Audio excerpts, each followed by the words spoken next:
Long before modern Boston was a global hub of innovation and education, John Winthrop had a vision of Boston as a city upon a hill.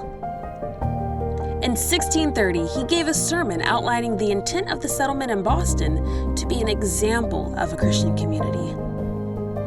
Boston is a small city with a large impact. Each year, over 140,000 people from over 140 countries come to Boston to work or study. Many of these will go back to their home cities or on to other places, creating an impact on the whole world. I remember back in 2009, we started meeting with a small group of folks in the basement of Temple Sinai in Coolidge Corner. Just a couple of dozen people. That next summer in 2010, July of 2010, we had 17 people who covenanted together to become City on a Hill Church.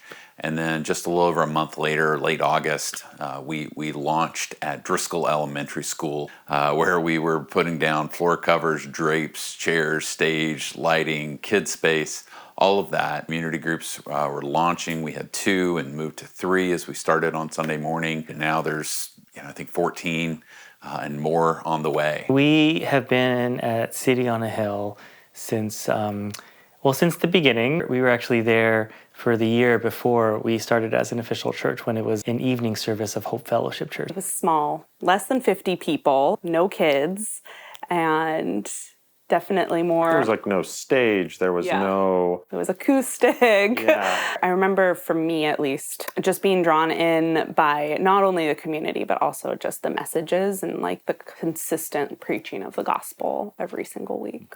The one condition on us being able to use Driscoll Elementary School for worship, to use the gym, was that we had to buy floor covers. The mats.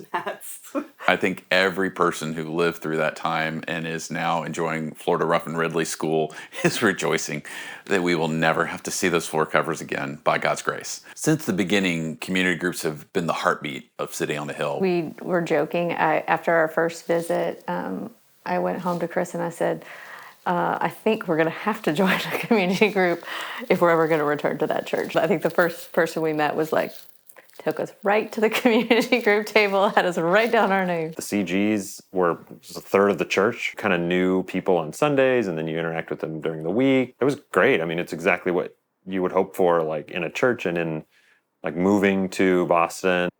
And we had softball. We did have softball. So we started partnering with the town back in probably 2011, 2012 to do movie nights in the park, realizing that was a great opportunity for us to just bring neighbors together. And I remember the time we showed Frozen, there were 665 people. More recently, we partnered with the police department to do a spring fling, also to help with their Brookline night out that they do each August now. So God's really given us some incredible opportunities to partner with Brookline and to serve our neighbors in very practical ways.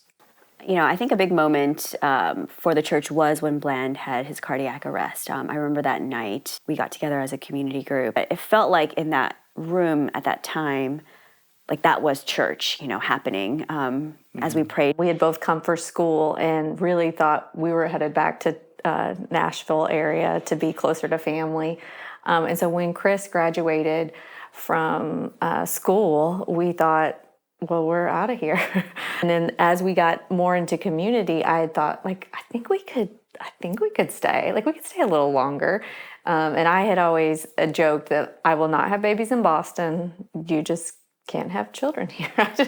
We didn't see it modeled at all. So, but as our community group became family to us, I was like, I think we could do it. And we did. And we just kept staying. It felt like we had family away from family, and we were able to rely on people as we, had harder times. And here we are, still 20 years later, still living in Boston. So COA was definitely a part of that foundation that making a way means providing friends that feel like family. Definitely was a core part of the decision-making process, and had that not been so rich and vibrant to us, I think that maybe our decisions would have gone in a different direction. We were on a 2-year plan. She'll be in grad school for a couple of years and we're moving back to California kind of thing. And that was 15 years ago. So Holy Spirit moved through Koa and helped ground us in this town, in a town that is really hard to connect with and a really hard place to settle. Our tie to Boston is very deeply tied to our ties to Koa. And I think it will always be a church for people who are coming in for short periods of time, and that's been really important. It serves both of those needs, people who are here temporarily and know that they're here temporarily,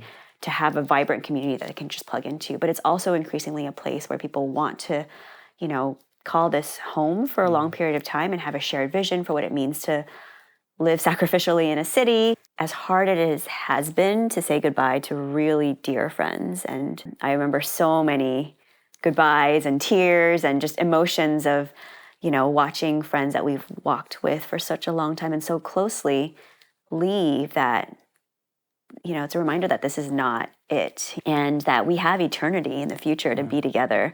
And so it's okay to say goodbye to friends.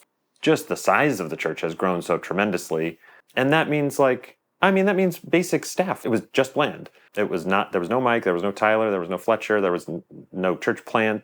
There was none of that. As much as we see these things change that are really clear differences between a small church plant 15 years ago and what we have now, I don't necessarily think that it's all that different. We loved the Lord then and we love the Lord now as a church. I think a big other difference would be the number of children in our midst. Like Koa Kids was one kid. So now it's a lot of kids. So. I think now that we have a youth group, having a youth in general, just having a youth group feels huge. It's crazy to think sort of what's happened in the 15 years, the number of churches that have been planted, the number of people who have come to Christ through the ministries of City on a Hill. And it's really exciting to think about what the next 15 years can be. The things that have stayed rooted are those core values, and we say them every week for a reason. And I think that's really, really powerful to see how that's taken root over 15 years and how the next 15 years or more can take root even more. We'll see the city transformed in a good way.